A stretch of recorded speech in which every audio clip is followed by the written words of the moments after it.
to each and every one of you. Welcome to yet another interesting Lifeline Connect talk series on the intelligent design behind the universe and life on Earth. Deborah Rice movement, as the video showed, has four main wings. It has a prayer wing, a social service wing, a counseling wing, and also an awareness wing where we bring awareness on many topics through our talks.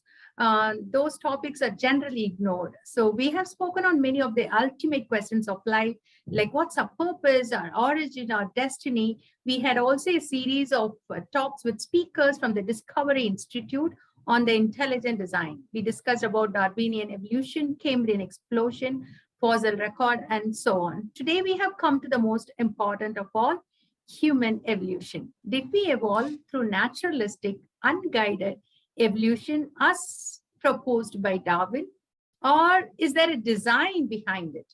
We have with us Dr. Casey Luskin. Dr. Casey is a scientist and an attorney with graduate degrees in science and law. It gives him expertise in both the scientific and legal dimensions of the debate over evolution. He holds a PhD in geology from the University of Johannesburg. He earned a law degree from the University of San Diego. His BS and MS degrees in earth sciences are from the University of California, San Diego, where he studied evolution extensively. Dr. Luskin has been a California licensed attorney since 2005. Dr. Luskin works as Associate Director at the Center for Science and Culture. In 2001, Luskin co-founded the Intelligent Design and Evolution Awareness Idea Center, a nonprofit helping students to investigate evolution by starting idea clubs on colleges and high school campuses. Dr. Luskin has published in both technical law and science journals. He has many books. He has co-authored the Discovery Intelligent Design, the first comprehensive introductory intelligent design curriculum. It was published in 2013. In 2012, he co-authored Science and Human Origins, reviewing fossil and genetic evidence which challenges human-ape common ancestry. Casey is a Christian with a Jewish background. We are happy that Casey is here with us.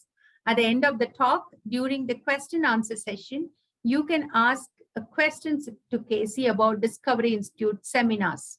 These seminars are a great way for students to learn about intelligent design from some of the top scientists and scholars in the field. I'm a testimony for that. And students will focus on learning about methods of design and how to detect the design and the evidence for design in cosmology, biology, human origins. And also they will be exposed to broader philosophical and cultural topics related to this debate. So now this program is free to attend. Attendees are primarily undergraduates and graduates, but they also reserve space for postdocs, faculty, teachers. So because of recent COVID-related things, there are two summer seminars. One is residential for US-based students, and the other is through online for international students. So you can contact him. It's from June 10 to July 20. It is self-paced. And at the end of this talk, you can talk to him regarding that. So now coming to this talk, you know, G.K. Chesterton said that man is not merely an evolution, but rather a revolution. Bible clearly says that God made us in his very own image and we are in his likeness. However, a few believe that humans came into existence not through a creative act of God, but through unguided naturalistic Darwinian evolution. Many are aware that Darwinian evolution is a controversial topic because of religious beliefs, but few understand that it is also controversial because of disagreement based on scientific evidence. That's why I wrote the book Beyond the Boundaries of Science, and I got connected to the Discovery Institute. Almost all scientists believe in small-scale changes in a population of organisms, which is called microevolution. However, there are many scientific skeptics when it comes to universal common design, the origin of life, and the unguided process of evolution. That is called as the macroevolution, involving natural selection, random mutation, giving rise to large-scale changes and the complexities of various life forms. The widely assumed view that evolution of life has arisen from unguided process of random mutation is highly questionable, that we have shown through our previous talks. We also discussed about Cambrian explosion, and also we spoke about the fossilization and others. And that's why today we have on human evolution. Charles Darwin used the metaphor, the tree of life, for expressing the genealogical history of life on Earth, and presented the idea that all life on Earth is related by just a common descent. He believed the pattern of similarities and differences fits into a tree-like pattern. However, this idea of universal descent, that all organisms are related to one another because they are all descended from a single common ancestor, when you carefully inspect, it's far from convincing. So that's why the story of human evolution seems like a fairy tale, painting an artificially elegant portrait of life's pilgrimage. Figuring out the story of human origins is like assembling a huge, complicated zigzag puzzle that has lost most of its pieces. Many will never be found, and those that do turn up are sometimes hard to place. Its human evolution is a highly contentious subject. Hominid fossils unearthed looks to be very fragmented, and there is no consensus among scientists. So now we have Dr. Casey with us. Dr. Casey, can you throw some light on the fragmentation of hominid fossils, and also what is the hominid fossil record shows about human origins? Does it so show that we evolved from ape-like creatures? Over to you, Casey. Okay, thank you so much for that nice introduction. I appreciate it. Okay, so I will start with fossils. This is going to be a very introductory lecture. We're going to just scratch the surface of some of these topics. We're going to go over sort of an introduction to human uniqueness and evolution, looking at fossils, genetics, and then evolutionary psychology. So let's start with the fossils. So again, this will be a highly scaled down version of my standard talk because we only have a few minutes to get through sort of a lot of different subjects here. So what is the evolutionary view of human origins? Well, according to standard evolutionary models, humans evolved from ape-like precursors, sort of earlier hominids. And there was a paleoanthropologist a few years ago named Ronald Wetherington who testified before the Texas State Board of Education. And when he described human origins, he said that human evolution has, quote, arguably the most complete sequence of any fossil succession of any mammal in the world. No gaps, no lack of transitional fossils. And he went on to say that human origins provides a nice, clean example of what Darwin thought was a gradualistic evolutionary change. And when I went and looked at the technical scientific evidence in the technical literature, what I found was that this is actually not true. It's not the case that when we look at the hominid fossil record, we see a nice, clean, gradualistic Darwinian pathway from ape-like fossils to human-like fossils. In fact, we see some abrupt jumps in the fossil record that really do not document the evolution of humans from ape-like precursors. So let's go quickly through the standard evolutionary view of human origins. In my standard talk, I go through a lot of these fossils in great detail.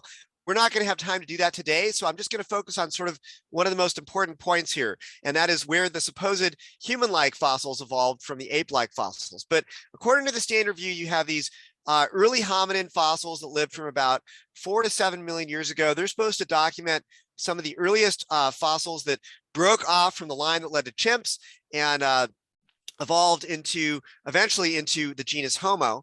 And then these then led to a group called the Australopithecines, which are supposed to be sort of intermediate between these ape-like early ancestors and our genus Homo. We're obviously the species Homo sapiens. And a key part of the supposed human evolutionary story is when these Australopithecines, which we'll talk about them, they were very ape-like, when they evolved into our genus Homo, which is very human-like. And sort of that is supposed to document this origin of our genus Homo here about 2 to 3 million years ago. And then, of course, within the genus Homo, you have various species, most of which are very human-like and are very similar to us. So the question is, are there fossils documenting this sort of key section right here where the ape-like species, the Australopithecines, evolved into our genus Homo? We're going to talk about that. And I'm going to argue that the fossil record does not document the evolution of humans from ape-like precursors. But let's talk about something that Dr. Christie mentioned, which is that the hominid fossil record is very fragmented. I'm going to argue that the hominid fossil record is fragmented in three ways. The first one being that the fossils themselves are highly fragmented. We typically find only a few small bone scraps for a fossil. In fact, finding just a small portion of a skull or a few teeth can get paleoanthropologists very excited. And so these fossils are typically not complete, and they're often very fragmented and in very poor condition. Another way that this issue is fragmented is that the fossil record itself is fragmented in space and time, where we often have large periods of time for which there are very few fossils, and we don't really know much about what is going on. So that's a key aspect of which the hominid fossil record is fragmented. And then lastly, I like to say that the field itself is fragmented. There are lots of different opinions about how to reconstruct the hominid fossil record, how to reconstruct the fossils, in what ways did humans supposedly evolve. There are so many different opinions on these things that you find a lot of argumentation and disagreement within the field. And this often leads to sharp acrimony between researchers who have very different views on these things and will often express their disagreement in very heated ways. So it's an interesting field to watch and observe. And I think it's safe to say that the fossil record for humans and the hominid fossil record, there's a lot of different ways to interpret it.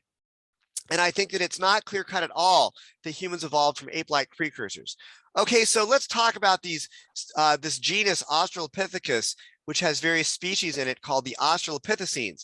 The name Australopithecine literally means southern ape. They lived about 1.9 to 4.5 million years ago. Their brain and their body was about the size of a chimpanzee. And a very complete and most famous known Australopithecine specimen was Lucy, a member of Australopithecus afarensis. You probably have heard of Lucy. She is one of the most famous hominid fossils because she's one of the most complete ones, at least among the Australopithecines. And yet only about 40% of her fossil was found. So it's important to understand that people often will describe the Australopithecines as if they are sort of a small ape-like species that was capable of walking upright, walking bipedally, much like we do.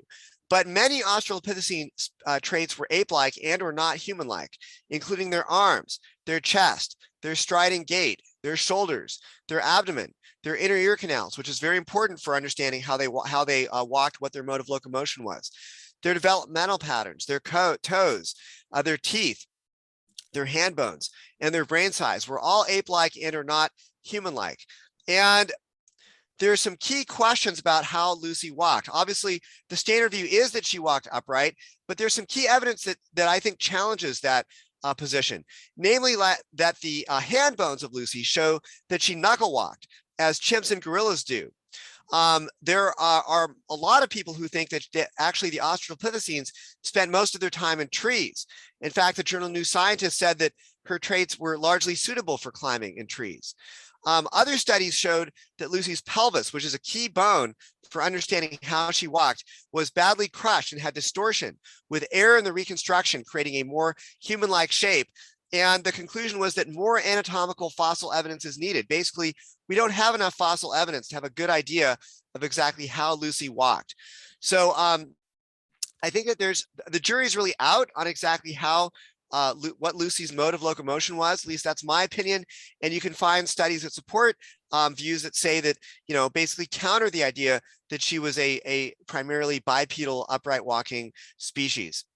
So the question is there evidence that we have a gradual evolutionary pathway going from these ape-like Australopithecines into human-like members of the genus Homo? And there was a paper in the Journal of Molecular Biology and Evolution which said that there is no gradual series of changes in earlier Australopithecine populations that clearly leads to the new species. They're talking about early Homo, and no Australopithecine species is obviously transitional. Famous anthropologist Leslie Aiello at University College London said that the Australopithecines are like apes, and the Homo group are like humans. Something major occurred when Homo evolved, and it wasn't just in the brain. So we have this sharp break between the ape-like Australopithecines and the early members of the genus Homo, which even them are very human-like. So there's sort of a gap in the fossil record there. And this paper that I mentioned earlier goes on to say that Homo erectus or Homo ergaster was significantly, that's supposed to be some of the earliest species in the fossil record, they're very human-like, was significantly and dramatically different from Australopithecines in virtually every element of its skeleton and every remnant of its behavior. The changes are sudden. No Australopithecine species is obviously transitional. A radical transformation, in other words, a genetic revolution. So sort of to go from these ape-like Australopithecines to the genus Homo required radical changes in the body plan, which are not documented by fossils. And in fact, some have called this a Big Bang theory of human evolution, sort of an abrupt appearance of our genus Homo. This abrupt transition in the fossil record was described by 3 Harvard paleoanthropologists, and they gave sort of the bad news and the good news about the origin of our genus Homo. The first part they talked about was the bad news, and they said the transition from Australopithecus to Homo was undoubtedly one of the most critical in its magnitude and consequences. As with many key evolutionary events, there's both good and bad news. First, the bad news is that many details of this transition are obscure because of the paucity of the fossil and archaeological records. So in other words, we don't have evidence documenting how these things evolved. But what is the good news? Well, they said, although we lack many details, that's the good news. We lack many details about exactly how, when, and where the transition occurred from Australopithecus to Homo. We have sufficient data from before and after the transition to make some inferences about the overall nature of key changes that did occur. So in other words, what's going on is the fossil record provides these ape-like Australopithecines before and human-like Homo after the supposed transition, but not actual fossils documenting a transition between them. And in the absence of intermediates, we're left with strictly inferences of a transition based upon the assumption of evolution. In fact, a very famous evolutionary biologist named Ernst Mayr wrote that the earliest fossils of Homo are separated from Australopithecus by a large unbridged gap. And he says, how can we explain this seeming saltation? A saltation is a jump in the fossil record or a jump in the body structure of organisms. He says, how can we explain this seeming saltation? Well, not having any fossils that can serve as missing links, we have to fall back on the time-honored method of historical science, the construction of a historical narrative.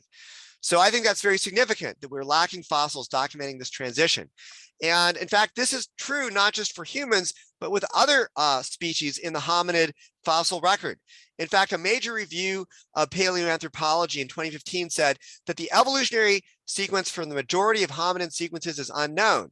Most hominin taxa, particularly early hominins, have no obvious ancestors, and in many cases, ancestor-descendant sequences, fossil time series cannot be reliably constructed. So I think this is very interesting that we find this pattern in the hominid fossil record. So my next part is to talk about human-chimp genetic similarity. I don't know if Dr. Christie, if you would like to ask a question at this point. I wanted to ask you the same question that once the chimpanzee genome sequence was available, a scientist was comparing to the human genome, and they were telling that 98.5% of human DNA is identical to that of the chimpanzees. For decades, scientists have known that at least 98% of human DNA is identical to that of chimpanzees. So when it comes to genes, humans are so similar to the species of chimpanzees. And so what I wanted to ask you is, because Richard Dawkins also said that we are like apes, more than we are like apes, we are apes.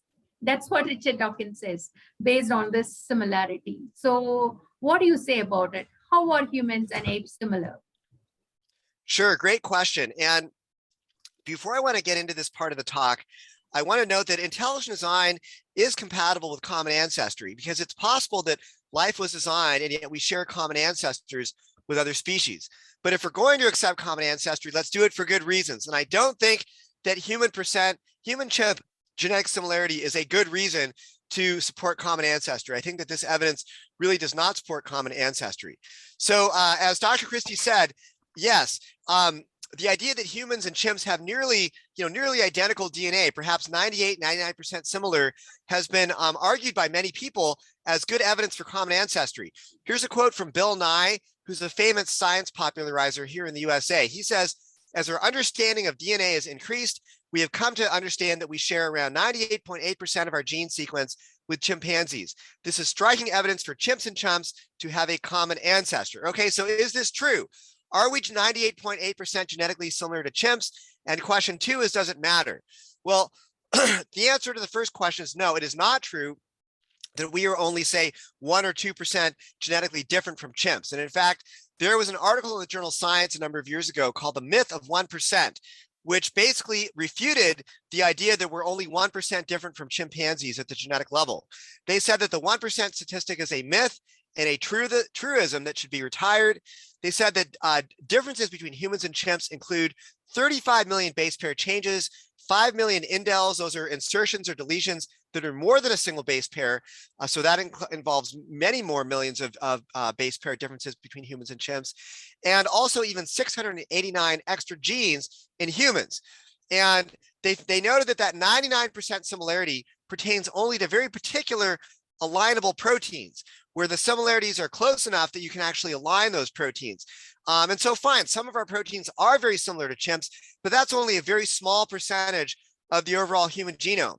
And many non-coding DNA sequences in humans and chimps are actually very different or non-alignable. So a lot of the DNA that cannot be directly compared because they're not similar enough to make an alignment, and a lot of that DNA doesn't code for proteins, it's very, very different between humans and chimps.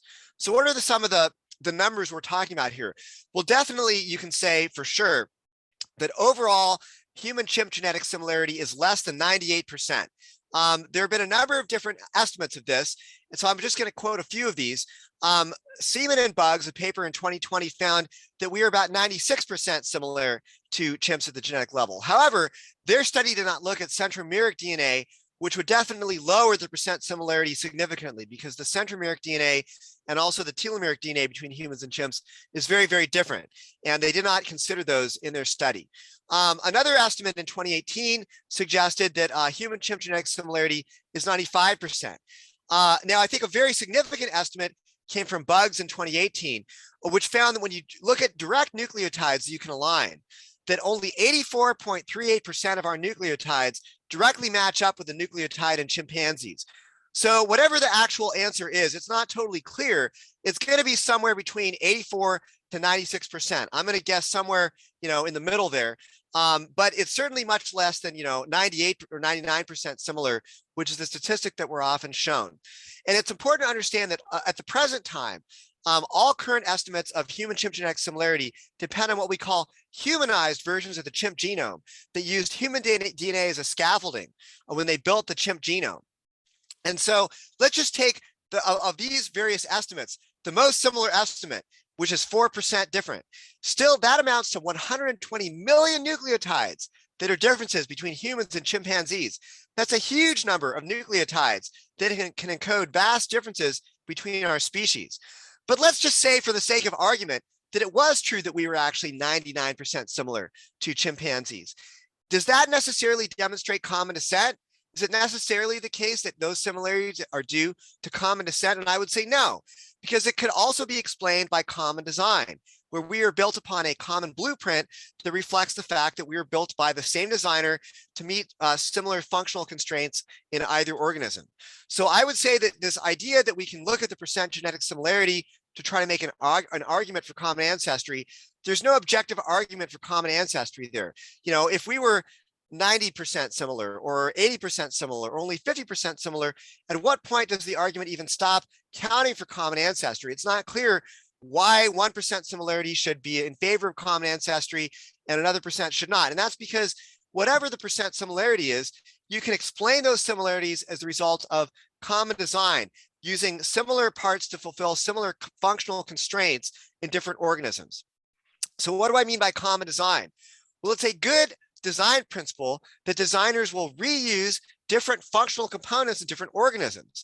And so, for example, we see that wheels are reused both on cars and airplanes, or we see keyboards being reused on both tablets and cell phones, right? So it's not at all unusual to reuse similar parts in different designs when they're fulfilling common functional components.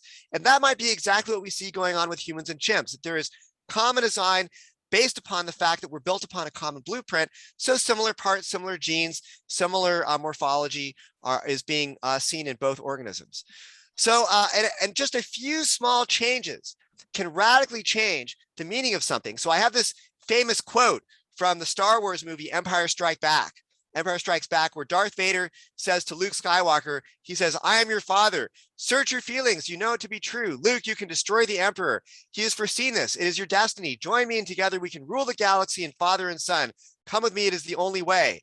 Okay, so if we just take a few instances of the word not, okay, we're talking about adding 4 words to this script from Empire Strikes Back.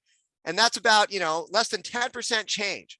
Well, we can radically change the meaning of these couple sentences from Empire Strikes Back by just putting the words not in there. No longer is Luke Skywalker Luke's father. He says you cannot destroy the Empire. We cannot rule the galaxy as father and son. It is not the only way. So just a few small changes in a sentence can make a radical difference in the meaning of the words. And the same is true in our DNA. Just a few very specific changes could very dramatically change what kind of the meaning of that DNA and the morphology and the type of the organism that's being produced. So let's talk about some unique aspects of the human genome. We have over 800 unique long interspersed nuclear elements, which are thought to be involved in gene regulation in the brain and embryological development. They also organize DNA, regulate gene expression. So there's just these 800 unique long interspersed nuclear elements, which are thought to be junk DNA. They're really not. We'll talk about junk DNA not being junk in just a moment. But these long interspersed nuclear elements, 1800s of these, could make a big difference between humans and chimps. Same with what we call short interspersed nuclear elements, or signs. We have over 7,000 unique sign elements, which are also called ALUs in primates. And the insertions of these sign or ALU elements are not random and are associated with genes involved in DNA repair, alternative splicing, RNA editing, and gene regulation. This indicates that they have important functions. They're also involved in editing RNA transcripts in the brain. So this is another important source of differences between humans and chimps. This non-coding DNA that is different between humans and chimps. It doesn't encode proteins, but yet it's doing something different in our brains between humans and chimps. Other important stats, transcription factors, which again control how genes are expressed, are proteins that regulate gene expression. 1 to 3% of transcription factors are human specific, and also gene expression networks in humans and chimps are very different in our brains. And so this is very important to understand that the way that genes are expressed is as important as the actual genes themselves. And so gene expression is highly different between humans and chimps, and that could be responsible for some of the dramatic differences between our two species. So a number of years ago, there was a study in the journal Nature, which looked at some of the morphological differences between humans and apes, and also Australopithecines, and which are very ape-like.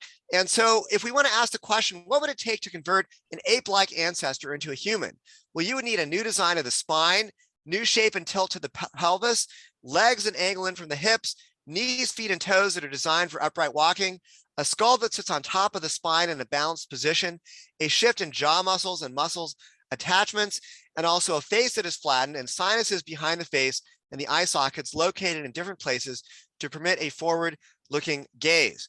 And we're also talking about, as we mentioned earlier, at least, probably more than this, at least 35 million base pair differences, 5 million insertions and deletions, and 689 extra genes in humans. So if we're going to evolve all those new traits in human beings, what are the probabilistic resources? What do we need to be able to evolve all those differences between humans and chimpanzees in the last 6 to 8 million years? Well, we need, first of all, to consider the population size of the organisms, their generation time, the mutation rate, and also the time available from the fossil record, which is less than 10 million years, according to the standard view. So we've actually had studies that have done population genetics calculations on the ability to evolve a trait in a hominid population. And basically there was a study in the journal Genetics a few years ago, which found that if there is a trait that requires only 2 mutations before it gives some advantage, for humans with a much smaller effective population size, this type of change would require over 100 million years, the study found. And these were critics of intelligent design, critics of Michael Behe. And they admitted that this is very unlikely to occur on a reasonable timescale. Just getting a trait that requires 2 or more mutations before giving you an advantage would require over 100 million years to arise in a population of humans. So what we're seeing here is that all these different changes that had to evolve in human beings, if just 2 of them required 2 or more mutations before providing an advantage, it's very unlikely to have evolved in humans since our split with apes some 6 to 8 million years ago. Okay, so this is very significant. There's a very strong mathematical challenge to our evolution from our supposed ape-like ancestors. So, okay, I guess the next part here is junk DNA. So Dr. Christie, did you want to ask another question before we move on here with this? The same thing I also wanted to ask on that one, because the presence of junk DNA, that is the DNA that does not code for a protein, it is also called as pseudogenes. So that based on that, Richard Dawkins says that we are apes. So he says that junk DNA shows that we are more closer to chimpanzees. But Scientific American January 2008 says a different view. So many papers have contradictory views. So can you tell us, how does junk DNA demonstrate that we share a common ancestry or not? Can you speak on that? Yeah, great question, Dr. Christie. So the question is basically, or the argument, as the argument goes, we share not just functional DNA with chimpanzees, because of course, I think it's easy to explain those functional similarities between humans and chimps as the result of common design, where we're built upon a common blueprint to fulfill common functional needs. But what about some DNA which is claimed to have no function, which is said to do nothing, which is said to be what we call genetic junk? And the idea is that our genomes are filled with junk DNA, and that supposedly this shared junk DNA would never be put there by intelligent design, and it testifies to us sharing a common ancestor with other species. So evolutionists love junk DNA. A textbook in 2013 said that over half of our genome is composed of neither genes nor vestiges of human genes, nor regulatory regions. Instead, it is made up of parasite-like DNA segments. Okay, so they're saying over half of our DNA is this parasite-like DNA, which is junk. Dennis Alexander, a well-known theistic evolutionist, said that 50% of our genome is composed of non-functional parasitic DNA. That's, again, they're talking about junk DNA here.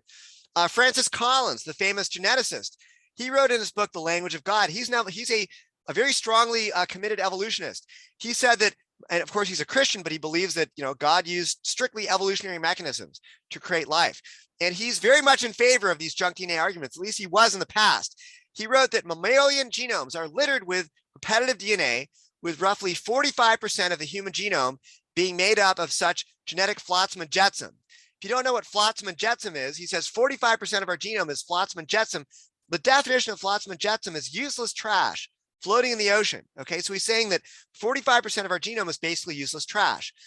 Well, this argument was really put to rest. This idea that our genome is largely functionless junk DNA was strongly challenged in 2012 when a major international consortium of hundreds of scientists published a paper and a series of papers in the journal Nature and other scientific journals called the ENCODE Project. And what the ENCODE Project found is that over 80% of the human genome has evidence of biochemical functionality. And this includes, you know, obviously much more of our DNA than the 1 to 2% that is said to code for proteins. So clearly much more of our genome has function than just the small portion that encodes proteins. So what is it doing? Well, it turns out that yes, it's true that maybe only 1 or 2% of our genome encodes proteins, but much of the rest of the genome is regulating the production of those proteins, which tells cells exactly what kind of cell types they're going to become and how to build the components of our body that actually form our tissues. That's all regulated by the non-coding DNA, which controls gene expression and how much of each gene is expressed in each cell. So 80% is now said to be functional versus 45%, which was thought to be flotsam and jetsam. And in fact, leading proponents of junk DNA in the past, like Francis Collins or like Richard Dawkins, after these ENCODE papers were published, they said, okay, well, maybe we should stop calling it junk DNA. And they kind of backtracked on a lot of their arguments. So again, the vast majority, 80.4% of the human genome participates in at least one biochemical RNA or chromatin associated event in at least one cell type. So it's clearly having some kind of biochemical functionality. And you might say, well, why is it only 80%? Well, they actually said when they published these papers that they only looked at about 147 types of cells, and the human body has a few thousand cell types. And they predicted that as they study more and more cell types in the human body, that 80% of functionality in the genome will likely go up to 100%. And some people will argue, well, maybe it's the case that there's a lot of RNA, a lot of DNA that's being transcribed into RNA in our genome, but there's no reason for it. It's what they call junk RNA. So even though there is transcription going on, the DNA itself is still not doing anything. It's producing useless junk RNA in our genomes. But it turns out that RNA transcription is highly non-random and is restricted to certain cell types or lineages, and is even evocable in response to a stimulus.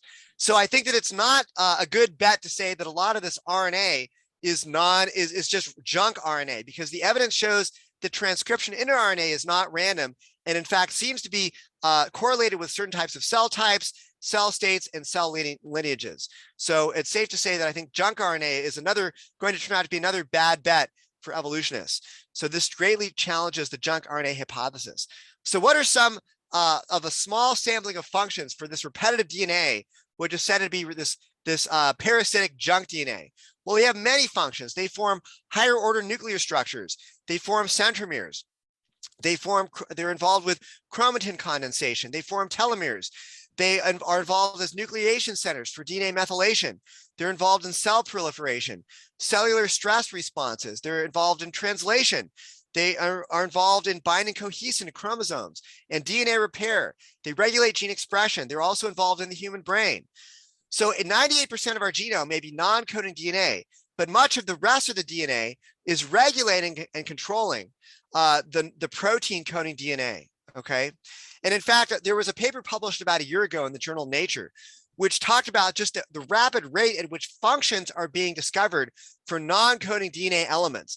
And you can see there's almost an exponential shape to this curve. We've now discovered over 130 specific segments of DNA, 130,000 specific segments of DNA that are now known to have function. It's what they said were previously called junk DNA. We now know that it has function.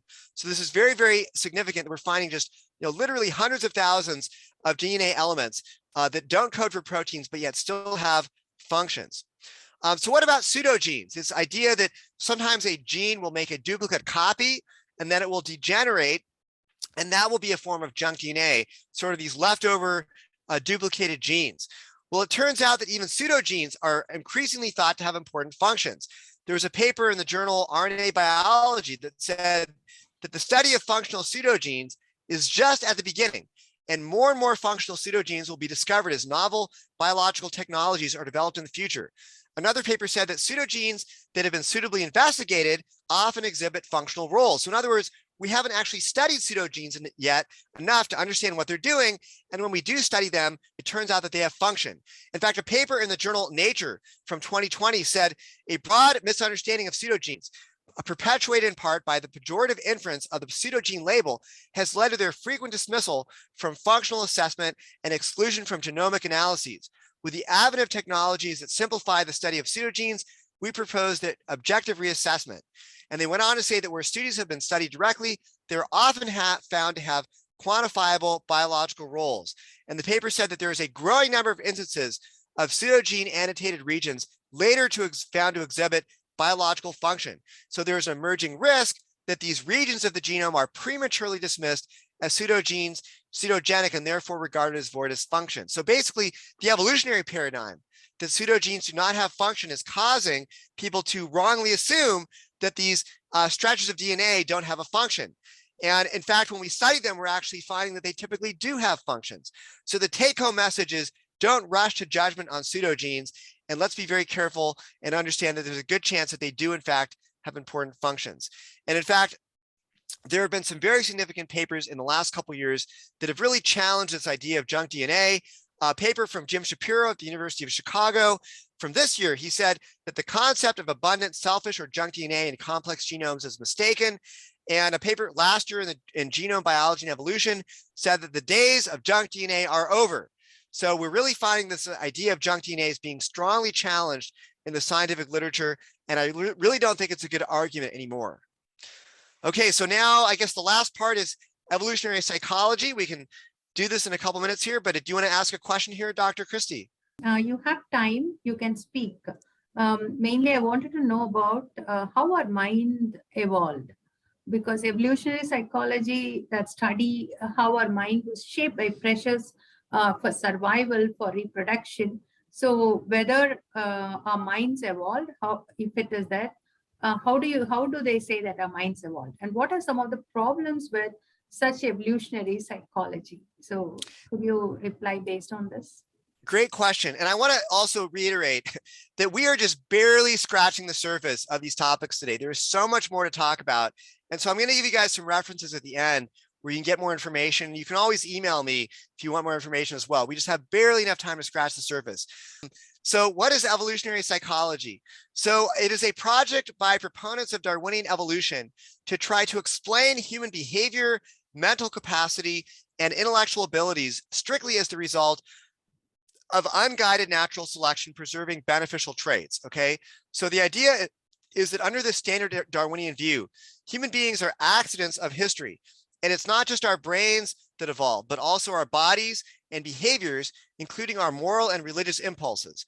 So in other words, evolutionary psychology seeks to explain in strictly naturalistic terms all of human nature, okay? So everything that you like to do, what you like to eat for breakfast, why do you like your boyfriend or your girlfriend or your spouse?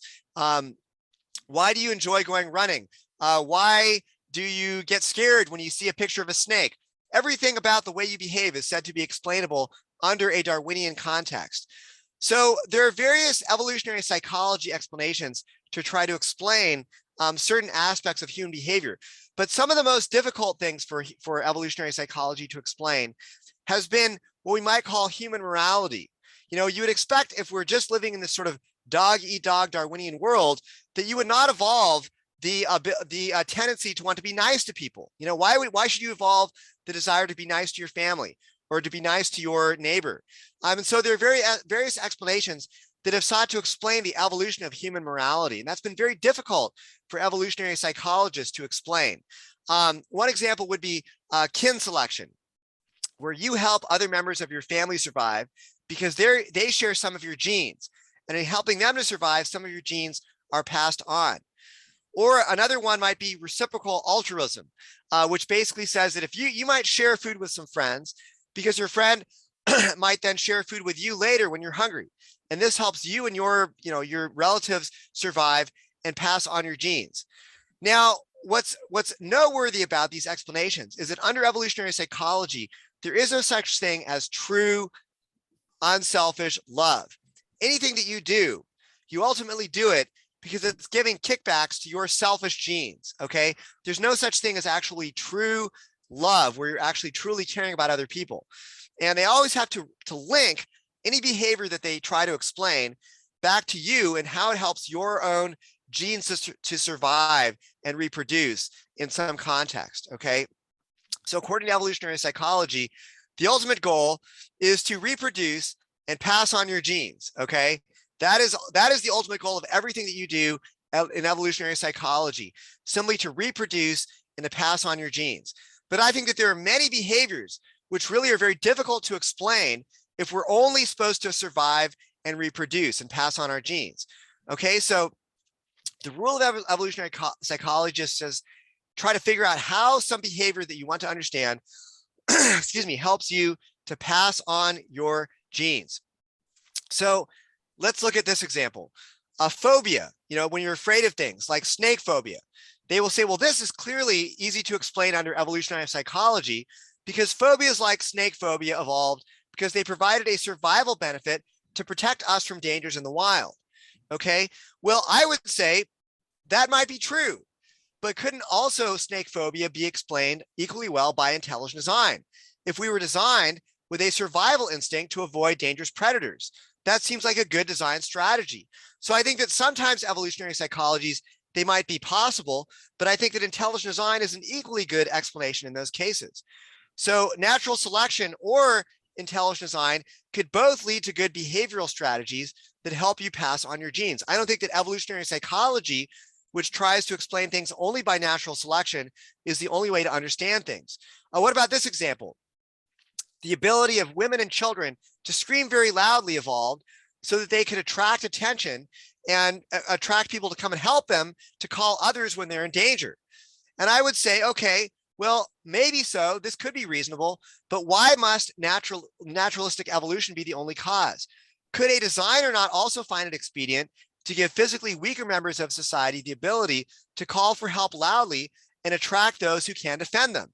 And I would say that the vast majority of evolutionary psychology explanations can easily be accommodated within an intelligent design perspective. I don't think that evolutionary psychology is the only explanation that can be given. In fact, a lot of evolutionary psychology explanations seem to kind of, they can go one way or they can go the other way. They're not really very predictive or interesting explanations. So this is a quote from Philip Skell, who is a former member of the US National Academy of Sciences. He said, "Darwinian explanations are often too supple. Natural selection makes humans self-centered and aggressive, except when it makes them altruistic, that means nice, and peaceable. Or natural selection produces viral men who eagerly spread their seed, except when it prefers men who are faithful providers and protectors and providers." So he says, when an explanation is so supple that it can explain any behavior, it is difficult to test it experimentally, much less use it as a catalyst for scientific discovery. In other words, evolutionary psychology is said to explain every behavior, including a behavior in its exact opposite. So the reason why you are nice to your neighbor is because you're hoping that they might give you food. And, this sort of give kickbacks to your evolutionary survival of your genes. But maybe in other cases, it might be advantageous to kill your neighbor and eat your neighbor. Because why? Well, you need to eat to survive and reproduce. So you can explain both sort of nice behavior and also very bad behavior all through evolutionary psychology. So the question is, what does it really explain? Are men nice to their spouses so they can help them raise their children? Or do men go around and are they faithless and they cheat and they just go around, and trying to, seduce women to spread their genes? These are, how do men really behave? Well, we see all these different behaviors, and evolutionary psychology claims to explain all of them, including very opposite behavior, faithful monogamy, as well as promiscuity. So what does evolutionary psychology really explain if it can explain a behavior and its exact opposite? So anyway, I don't think that evolutionary psychology explains very much, and I think it really struggles to explain many of our higher altruistic behaviors. Let me give you some examples of what I'm talking about, some behaviors that evolutionary psychology really struggles to explain. Francis Collins, again, the Christian and a well-respected geneticist, he said, what we admire as the most generous manifestations of altruism, again, supposedly being selfless, he says, are not based on kin selection or reciprocity. An extreme example might be Oskar Schindler risking his life to save more than 1,000 Jews from the gas chambers. That's the opposite of saving his genes. So Oskar Schindler, as many of you might know, was a German who risked his life to save many Jews from the Nazis. And these were not people that were his tribe or his kin, yet he risked his life to do this. So why would someone do this? According to evolutionary psychology, it doesn't make any sense. You should not be doing behavior to risk your life to save other people that are not in your direct tribe or part of your family. According to evolutionary psychology, these kinds of behaviors, which we view, by the way, as wonderful behaviors, really important, beautiful behaviors in human beings, well, they should not exist under evolutionary psychology. So here are some behaviors that I think really challenge evolutionary psychology, because if all you have to explain is how human beings survived and reproduced in the African savanna, say 1 million years ago, then there's no reason that human beings should be able to do these things. So for example, discovering relativity. Why should we be able to do these amazing things with our minds? Painting the Sistine Chapel, creating beautiful art. There's no reason that we should be able to do that if all we needed to do was survive and reproduce on the African savanna 1 million years ago. Composing symphonies. Why should we do create this beautiful music? There's no reason that that's needed if all we have to do is survive and reproduce. Many religions teach celibacy. Why should that exist? That's very bad for reproduction. Or extreme acts of selflessness that puts one's own life at risk, especially for people outside your tribe or kin. This makes no sense under evolutionary psychology. And on top of all of this, there's a universal moral code throughout all human beings, all human societies, which values, respects, and praises these kinds of behaviors above all others. Okay, so that's very strange. Why should we have sort of a universal human morality that praises these acts that really defy explanation if all we're supposed to do is survive and reproduce? And yet we see these as the best things that a human being can do. So I would say that perhaps life is about much more than mere survival and reproduction. This suggests that Darwinian evolution is false and humanity was designed for some higher purpose. So I think that we have unparalleled moral, intellectual, and creative abilities. Humans are exceptional. We're not just another animal. We have many abilities that are very different from the animals. We can do complex language, complex tools, fire, clothing, abstract reasoning, mathematics, music, poetry, religion, and moral reasoning. And in fact, just the fact that we have language is very special. MIT linguist and famous professor Noam Chomsky says that human language appears to be a unique phenomenon without significant analog in the animal world. There is no reason to suppose that the gaps are bridgeable. And a paper in the journal Frontiers in Psychology said that studies of non-human animals provide virtually no relevant parallels to human linguistic communication and none to the underlying biological capacity. The most fundamental questions about the origins and evolution of our linguistic capacity remain as mysterious as ever. So I find this to be very significant, that some of our most cherished abilities, our ability to speak and reason, to love and do religion, and have these high moral codes, are very difficult to explain under evolution. So these are three examples of great people. Michelangelo, the famous artist, Mahatma Gandhi, a famous moral and religious teacher who taught great moral codes to people, and Albert Einstein, the famous physicist. I think that all of these things that these people did are difficult to explain under Darwinian evolution. If all they had to do is survive and reproduce, there's no reason that these beautiful things that these people did, painting the Sistine Chapel, promoting tolerance and love towards all fellow human beings, and also inventing and discovering the secrets of the universe like relativity, none of those things are required if all we have to do is survive and reproduce. So again, I think that human beings are designed for higher purposes beyond survival and reproduction. So the next time that someone tries to break down the differences between humans and apes, remind them that it's humans who write scientific papers studying apes and not the other way around. So thank you very much. Here's a couple books I've contributed to that have a lot more details, and you can always email me if you'd like more information on any of these. So thank you very much. Thank you, Casey. It is a very wonderful talk and it's very useful to all of us. And from your talk, we can find that the tale of human evolution as portrayed in diagrams of branching trees, it's just a fairy tale that paints an artificial, elegant portrait of life's pilgrimage. So unless we understand in depth and take up every evidence, we find that people write books based on their worldview. They get a bones here and they get a bone there and they put together and bring out Hominid. And thank you, Casey, for working on this. And now I'm opening up for the session for the question answer. If any one of you have any question for Casey, kindly write it here or you can ask him directly.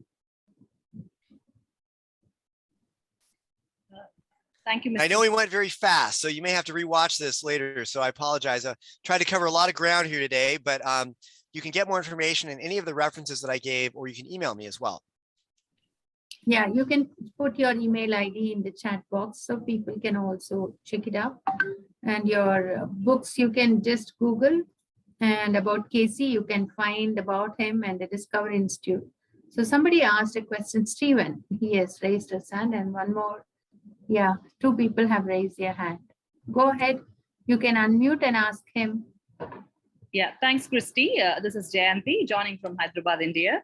Thank you, Mr. Luskin, for the talk. Yes, it is really fast. We may have to catch up later, but thank you for your time. I'm a science professional. I'm into pharmaceuticals, and I'm also a Christian. I've been talking to someone on Twitter, a dangerous place, if I can say, on evolution.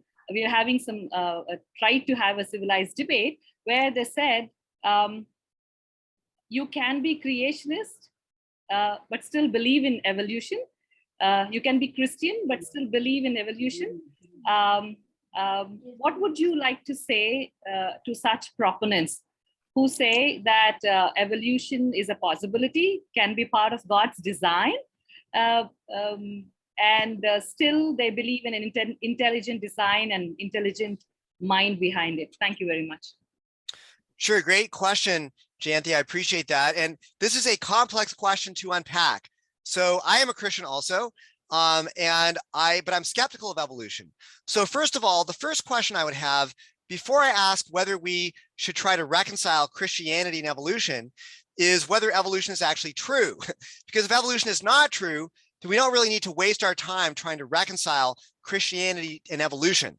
So I would say that that's sort of the first question I would ask. Is evolution even true? And a lot of theistic people who believe that God used evolution to create are what we call theistic evolutionists, or sometimes they call themselves evolutionary creationists, although I think that word leads to a lot of confusion, but that's what they will call themselves. So a lot of times when we ask evolutionary creationists or theistic evolutionists, what do you mean by theistic evolution, the idea that God used evolution to create life?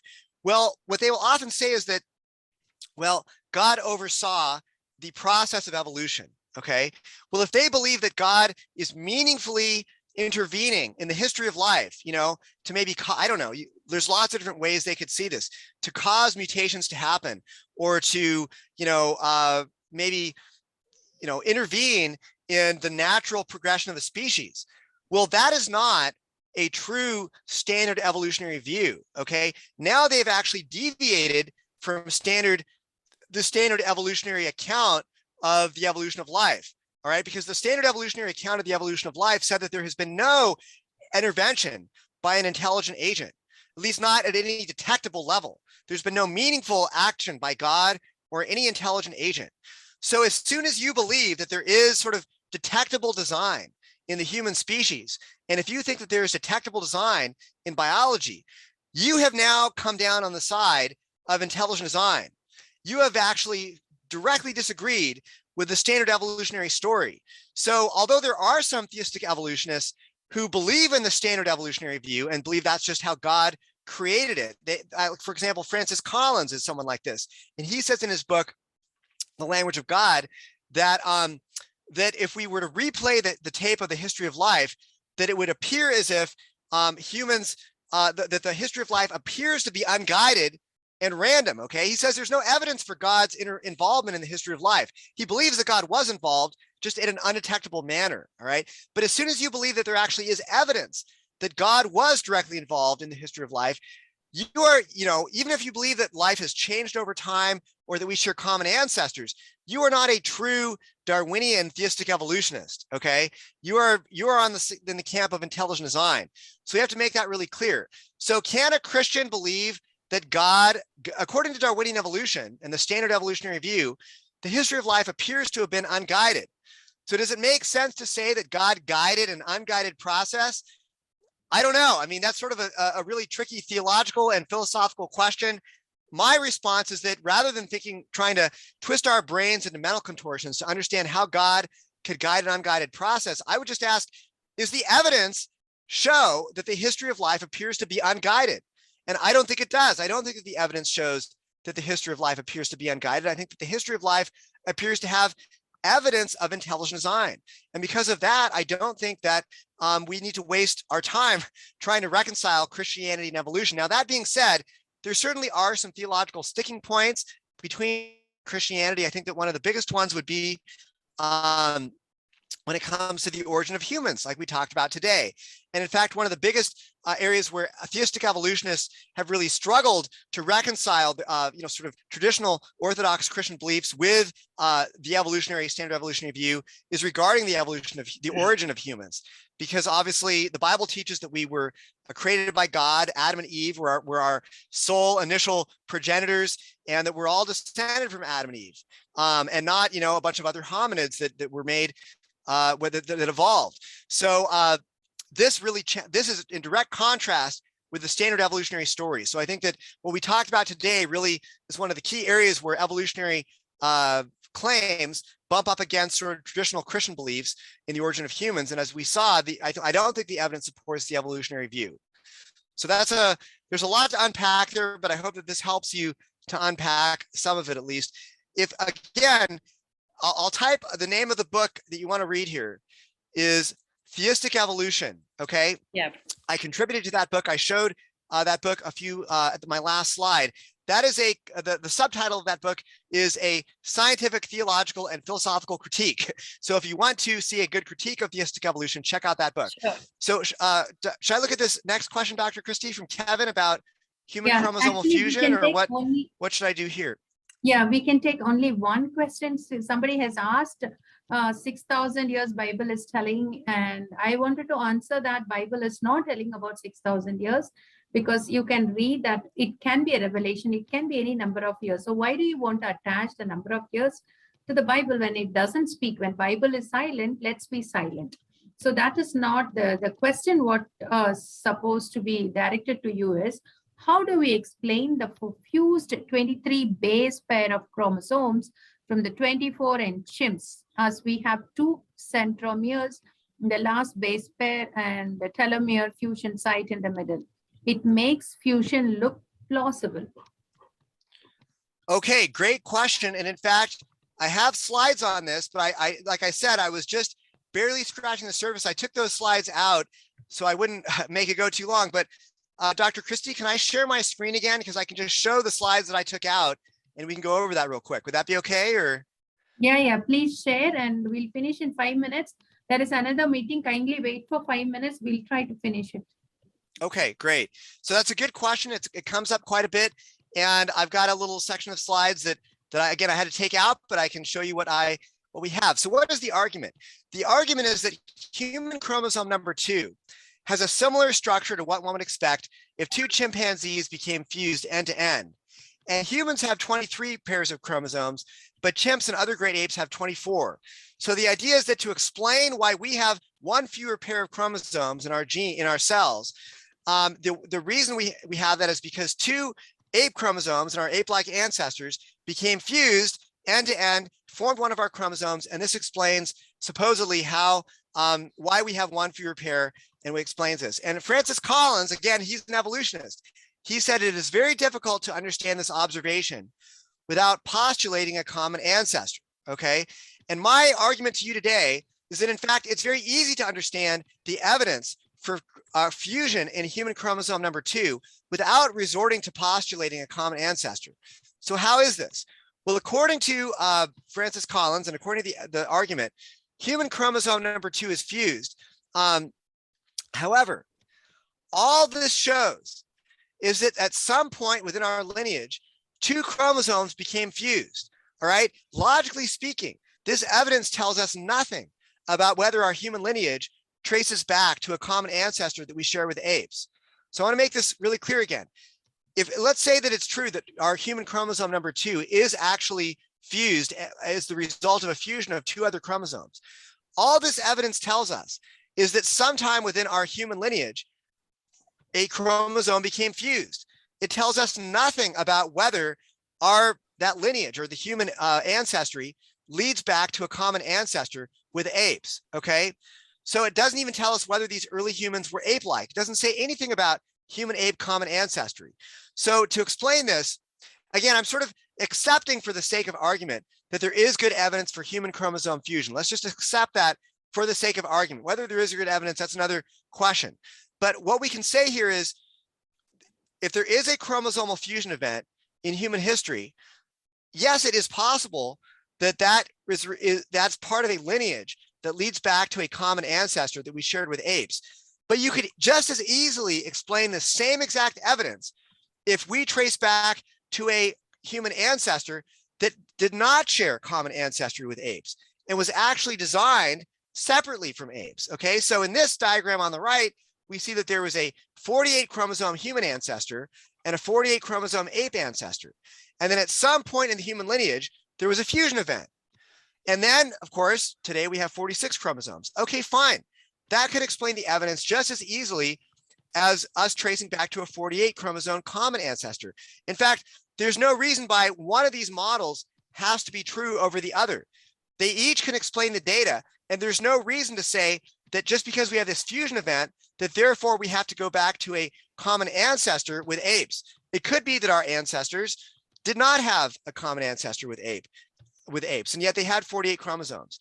So if we step outside the Darwinian box, the following scenario becomes as equally plausible. One, the human lineage was designed separately from apes. Two, a chromosomal fusion event occurred. And three, the trait spread through the human population during a bottleneck when the human population size suddenly became quite small and two chromosomes became fused. So there's more to say here, but that's the basic gist of it. And I think that basically the evidence for human chromosomal fusion really does not demonstrate much at all about common ancestry. So thank you so much, Casey. Actually, if you see, he said there is a design block. If you have a creator and if he makes so many things, everything can have the same design blocks. If the same creator is making everything, so some of the design aspects you can see in every animal or birds or anything. That doesn't mean that we evolved. It's just the design building blocks is the same. So God used DNA. Each and every of us DNA is different. And so as he said that, there is no need to reconcile evolution with Christianity because first of all, we should know evolution is true or not.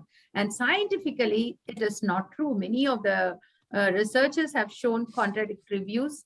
And you can also see in his book, Theistic Evolution, and in my book, Beyond the Boundaries of Science, and many books on that has been written by the Discovery Institute people. And they have a seminar. If you have next, you can ask him questions about the seminars. The Discovery Institute gives free seminars. And earlier, they used to sponsor people to go to Seattle and study there. But now for the international students, because of COVID restrictions, they have through Zoom. For the US students, they are going there. So you can join them. I can send you all the links. And you can also write to him to get the links and the seminar programs. So you can all join that seminar and be benefited and to know how evolution is scientifically false. That's what initially it shocked me. I was thinking that scientifically it is true. But when we go through every evidence, you will find evolution is scientifically false. It's not only religious contradiction, but scientific contradiction. Many people are not able to understand why it is. And Dr. Christie, if I can say something really quick about the seminar. Yes, please. I just wanted to say, I put a link in the chat box to where the seminar, our online summer seminar application is. And although I think that the applications for the US program are already closed, you can still apply, I believe, for the international seminar for those of you who are outside the USA. So I'm so sorry. Go ahead, Dr. Christie. Didn't mean to cut you off there. Yeah. Thank you so much, Dr. Casey. And it's a very wonderful presentation. Many are writing here. If you have anything to share in the chat box, you can share. And so otherwise, we are so thankful to God. Let me pray for you and pray for this one. Precious Heavenly Father, I give Dr. Casey Luskin and the Discovery Institute and those scientists who are working day and night on this research, that everything around us is from the intelligent designer. An intelligent designer who created us so beautifully, so wonderfully in his very own image and his very own likeness. Let the world understand this truth, Father, and make many people to be an ambassador for this thing so that they will learn and they will tell to the world that this is actually the truth behind this. Father, we give this time into your hands. Bless Casey and his family and bless him for the things what he's doing for your glory. And Lord, bless everyone who has joined us and let your name be glorified. In the name of Jesus, I pray. Amen. Amen. Thank you. Thank you so much. So we can now next we can go for the prayer session. People are waiting there. Thank you. Thank you. Thank you so much. Thank you. Bye. Bye.